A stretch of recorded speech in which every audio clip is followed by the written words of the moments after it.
और दोस्तों YouTube channel subscribe कर लिए क्लिक बेल आइकन को प्रेस कर दे ताकि नोटिफिकेशन आपको मिलते रहे। यहाँ पे जेबी का principles and practice banking question bank set number 3 है। पहला सवाल पाते हैं। In which of the following joint accounts with residents can be opened by non resident Indians. बोलते हैं इनमें से कौन सा ऐसा अकाउंट है जहाँ जॉइंट अकाउंट खोला जा सकता है रेसिडेंट का एनआरआई के साथ यानी नॉन रेसिडेंट इंडियन के साथ। ए ऑप्शन है एफसीएनआरबी, बी ऑप्शन है NRE, C option NRO, D option है एनआर। सही ऑप्शन क्या होगा? सही ऑप्शन हो जाएगा एनआरओ अकाउंट के एनआर अकाउंट खोल सकते हैं आप। ठीक है, सी ऑप्शन। क्वेश्चन नंबर 2 में आइए। Which of the following for which of the following reasons a bank can stop और close account of a customer. बोलते किन कारणों से बैंक बंद कर सकता है अकाउंट को या क्लोज कर सकता है, मतलब रोक सकता है अकाउंट को या फिर क्लोज कर सकता है अकाउंट को। ए ऑप्शन है where the customer regularly draws cheques without sufficient balance in the account. जहाँ पे कस्टमर रेगुलरली ड्रॉ कर रहा है चेक को बिना बैलेंस बिना सफिशिएंट बैलेंस के अकाउंट में। बी ऑप्शन है where the customer issues the cheques and frequently stops payments of such cheques. बस जहाँ पे कस्टमर ने चेक इशू कर दिया अब बाद में बहुत ही फ्रीक्वेंटली स्टॉप पेमेंट कर रहा है वो। ठीक है, सी ऑप्शन है where the customer acts in a manner detrimental to the interest of the bank. जहाँ पे कस्टमर एक्ट करता है बैंक के इंटरेस्ट के अगेंस्ट में, चाहे बैंक के इंटरेस्ट को खतरा पहुँचता है। D option all the above. तो किन कारणों से बैंक जो होता है आपका खाता को बंद कर सकता है चाहे स्टॉप कर सकता है। तो जो पहला ऑप्शन दिया है कि बैंक अगर कस्टमर अगर रेगुलरली ड्रॉ कर रहा है चेक बिना बैलेंस के यानी सफिशिएंट बैलेंस नहीं है जितना पैसा निकाल रहा है, इस वजह से ये बात भी सही है। बी ऑप्शन है जहाँ कस्टमर ने इशू किया है चेक को और चेक पास होने से पहले ही बार बार, कई बार या लगातार या कई बार आप बोल सकते हैं, या बोल सकते हैं जल्दी जल्दी वो स्टॉप पेमेंट डालता है चेक को, तो इस सिचुएशन में बैंक बंद कर देगा। सी ऑप्शन है कस्टमर इस तरीके से बिहेव करता है जो बैंक के इंटरेस्ट के अगेंस्ट में है, इसमें भी बैंक बंद कर देगा या स्टॉप आपके अकाउंट कर देगा। तीनों जगह सही है यानी सही ऑप्शन हो जाएगा D, all the above. Question number 3 में आइए। B B was having an account with universal bank. Bank got confirmation from B for the balance in the account. Later on, B brought to the bank's notice a fact that two forged checks have been debited to his account.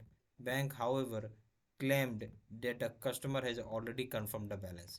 अब समझ B का account है universal bank में, bank को बोलता है कि confirmation मुझे मिला बी से रिगार्डिंग बैलेंस कितना है अकाउंट में। बाद में बी ने नोटिस लाया बैंक में कि दो नकली चेक या दो फोर्ज चेक आया जिससे कि उसका अकाउंट डेबिट कर दिया गया। बैंक अब ये क्लेम कर रहा है कि कस्टमर ने ऑलरेडी बैलेंस कंफर्म करवाया था डेबिट करने से पहले। A option bank is not liable as the customer has already confirm the balance. Bank यहाँ पर लाइबल नहीं होगा क्योंकि कस्टमर ने ऑलरेडी कंफर्म कर दिया है बैलेंस को। बी ऑप्शन हो जाएगा दो the customer is the right but after confirming the balance he can not got into reverse.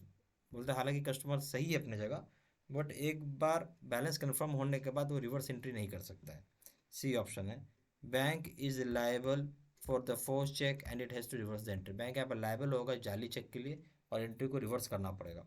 D option है bank and customer have to share the loss on pro rata basis. बोलते bank और customer दोनों को loss bear करना पड़ेगा pro rata basis में। यहाँ क्या होता है अगर जाली चेक पास हो गया तो इसे प्रॉपर बैंक की जिम्मेवारी है, सिर्फ और सिर्फ बैंक की जिम्मेवारी है। तो यानी सी ऑप्शन जो है बैंक बिल्कुल लायबल है जाली चेक के लिए और उसको पूरा एंट्री रिवर्स करना पड़ेगा। सही ऑप्शन हो जाएगा C. Question number 4। Why a customer of Bank B used to hand over checks in his favor for the deposit in his account to an employee of the bank who withdrew the money of the check from the drawer's account maintained with that bank and misappropriated. When the fact came to notice of Y, he asked the bank to make good the loss as the employee was on roll of the bank. Bank refused to companies Y। वह एक customer है Y, bank B में उसने hand over किया। Bank B है उसका customer Y है जिसने हैंड ओवर किया चेक, ठीक है, जो कि उसके फेवर में था डिपॉजिट करने के लिए अकाउंट में, किसी के एम्प्लॉई जो बैंक होगा उसको दिया। बाद में उस एम्प्लॉई ने बैंक का पैसा मतलब उस इंसान का पैसा को चेक का पैसा विड्रॉ कर लिया, ठीक है, और उस इंसान का पैसा बैंक में ही था, मतलब उस इंसान के अकाउंट उसी बैंक में था, ठीक है, जिसका पैसा निकाला गया और मिस अप्रोप्रिएट कर दिया।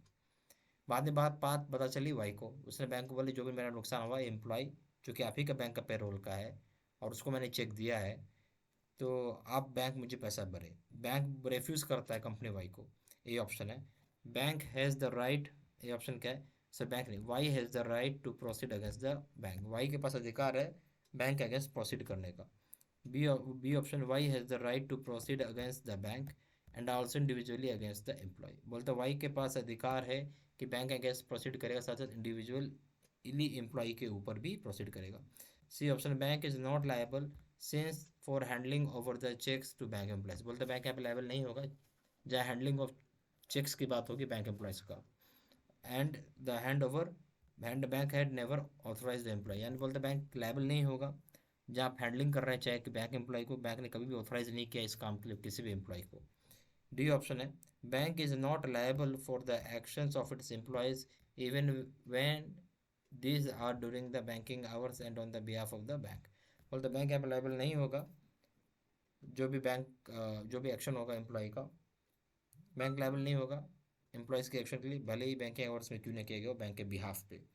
सही ऑप्शन क्या होगा इस केस में, सही ऑप्शन हो जाएगा बैंक यहाँ पे लायबल नहीं है handling of cheque bank employees के लिए, क्योंकि बैंक यहाँ कभी भी बोलता नहीं है, चाहे बैंक कभी किसी एम्प्लॉय को ऑथोराइज नहीं करता है। ठीक है, तो सही ऑप्शन हो जाएगा सी। क्वेश्चन नंबर 5 में ये, for the purpose of carrying on off site supervision RBI calls an important return called.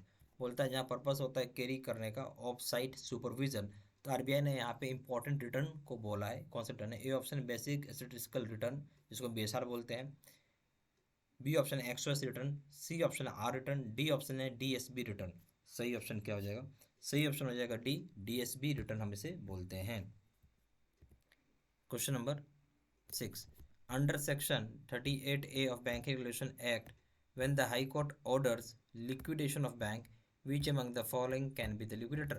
बोलता है जो सेक्शन 38A है बैंक रेगुलेशन एक्ट का, जो हाई कोर्ट ऑर्डर करता है लिक्विडेशन ऑफ बैंक का, ठीक है, तो यहाँ पे कौन सी बात, कौन होंगे liquidator. A option RBI, B A option RBI SBI और any public sector bank, B option RBI और court appointed liquidator only, C option RBI SBI और any public sector bank, D option है bank can not be appointed liquidators. सही option हो जाएगा, इसमें कोई भी हो सकता है, आरबीआई हो सकता है, एसबीआई हो सकता है, चाहे कोई भी पब्लिक सेक्टर बैंक हो सकता है लिक्विडेटर के रूप में, ये ऑप्शन।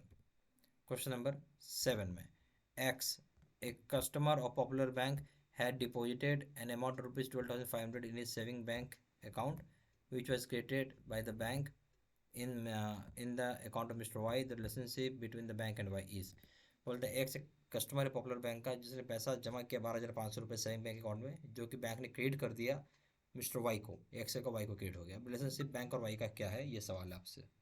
ठीक है, ए ऑप्शन है ट्रस्टी बेनिफिशरी, बी ऑप्शन है डेप्टर क्रिएटर, सी ऑप्शन है क्रिएटर डेप्टर, डी ऑप्शन है आपका बेनिफिशरी ट्रस्टी। तो सही ऑप्शन क्या हो जाएगा यहाँ पे, क्रेडिटर और डेप्टर का रिलेशनशिप है, C option. Question number 8, an order cheque of ₹55,000 is issue to Mister X in his account favouring M minor who approach the bank cash payment. बोलता है ऑर्डर चेक था 55,000 रुपये का जो कि इशू किया गया था मिस्टर एक्स के द्वारा, जो कि फेवर करता था एम को, यानी छोटा बच्चा है जो माइनर है, और वो बैंक अप्रोच करता है कैश पेमेंट के लिए। ए ऑप्शन है bank cheque being is favour of minor cannot be paid. बोलता है चेक जो है, यहाँ देखिए, चेक जो है छोटे बच्चे का है कि वो फेवर करता है इसलिए पे नहीं किया जा सकता है। बी ऑप्शन है cheque shall be paid like in other cases. बोलते चेक को पे किया जाएगा जैसे बाकी केसेस में हम पे करते हैं। सी ऑप्शन होगा cheque will be paid if the minor is accomplished by his guardian. बोले चेक को तभी पेमेंट किया जाएगा जब उसके साथ गार्जियन भी होंगे। डी ऑप्शन है cheque shall be paid if the guardian provides guarantee for the payment. बोलता है चेक को तभी पे किया जाएगा जहाँ गार्जियन गारंटी प्रोवाइड करते हैं पेमेंट के लिए। तो यहाँ क्या हो जाएगा, यहाँ सिंपल सा जैसे बाकी लोग को ट्रीट होता है, चेक ले जाते हैं कैश काउंटर पेमेंट हो जाता है, तो यहाँ भी अब पेमेंट हो जाएगा, चेक को बिल्कुल उसी तरीके से पे किया जाएगा जैसे बाकी दूसरे केसेस में किया जाता है, बी ऑप्शन। क्वेश्चन नंबर 9 में ये, X is issued a cheque of ₹32,000 payable to B or order the check is misplaced and found by C. C forges B's signature and endorses in favor of D, who presents the check for the payment of the bank but is dishonored। बोलता है x ने issue किया था check 32,000 रुपये का जो कि B को पेडर किया, बी को पेबल था, चेक बाद में समहाउ मिसप्लेस हो गया और सी को मिल गया, सी ने जाली साइन मारा बी का और इंडोर्स कर दिया डी को, ठीक है। अब जब चेक प्रेजेंट किया गया बैंक में तो डिसऑनर हो गया, डी ने प्रेजेंट किया चेक को, डिसऑनर हो गया डी।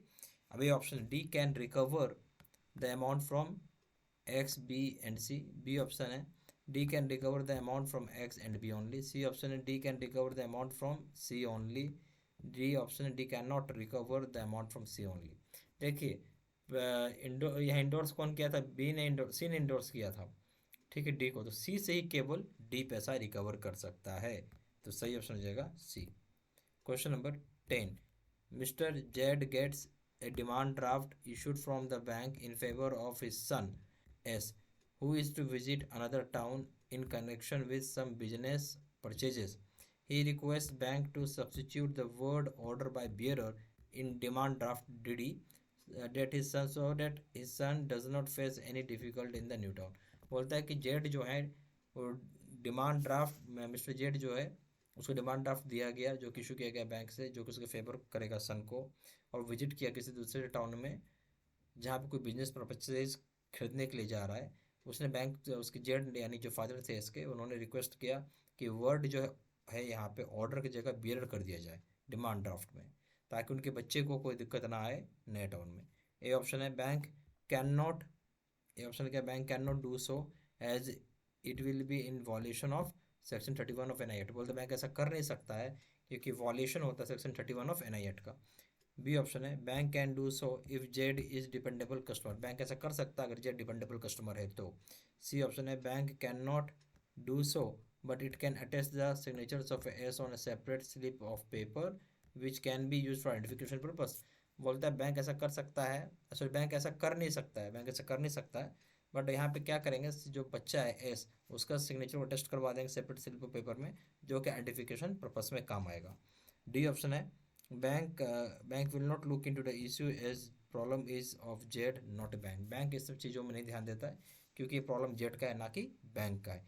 सही ऑप्शन क्या होगा, सही ऑप्शन हो जाएगा सी, कि बैंक यहाँ पे ऐसा कर तो नहीं सकता है बट वो बच्चा जो एस है उसका सिग्नेचर को टेस्ट कर दिया गया सेपरेट पेपर में, जो कि आइडेंटिफिकेशन पर्पस में काम आएगा। सही ऑप्शन क्या हो जाएगा सी, ठीक है। ज़्यादा जानकारी के लिए आप फ़ोन करके पूछ सकते हैं 4x9685127, या फिर वेबसाइट पर जाकर डायरेक्टली ऑनलाइन ऑर्डर प्लेस कर सकते हैं। वेबसाइट हो जाएगा www.jbcab.studymaterial.com, email address 693@gmail.com। सारी इन्फॉर्मेशन इसी वीडियो के डिस्क्रिप्शन बॉक्स में डाल दिया। Thank you very much.